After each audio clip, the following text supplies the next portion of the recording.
এইটা কি মধু মধু ভাই মধু না কোত্থেকে নিয়ে আইছেন ভাই? এটা কোত্থেকে নিয়ে আইছেন? বাংলাদেশ থেকে আনছি ভাই।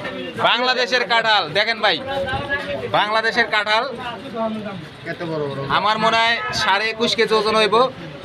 এই যে খাদক আজকেও খাদক আছে, খাদক যেখানে যায় ওইখানে এই যে এতগুলো একবারে দিছে, এই যে খাদক দেখাইছে। এই যে কয়টার ওয়াই আনুমানিক 50-26টা কয়টা 30টা হইব, 30টার বেশি হবে। এই যে 30টার বেশি এই খাদকে খাইছে। এই যে আরেক মুরব্বী খাদক চলে আইছে। এলো যুবক বয়সে খাইতো বেশি, আমি তেমনটা খাইয়া পারে না, তাও ছোট মোটো একটা লাগে, বেশি খাইয়া পারে না। আর এত খাদক এই যে খা বাবার ছোট ভাই। হ্যাঁ খান খান, মজা করে খান। হ্যাঁ মজা করে খান। বড় ভাই কি আপনি বড় ভাই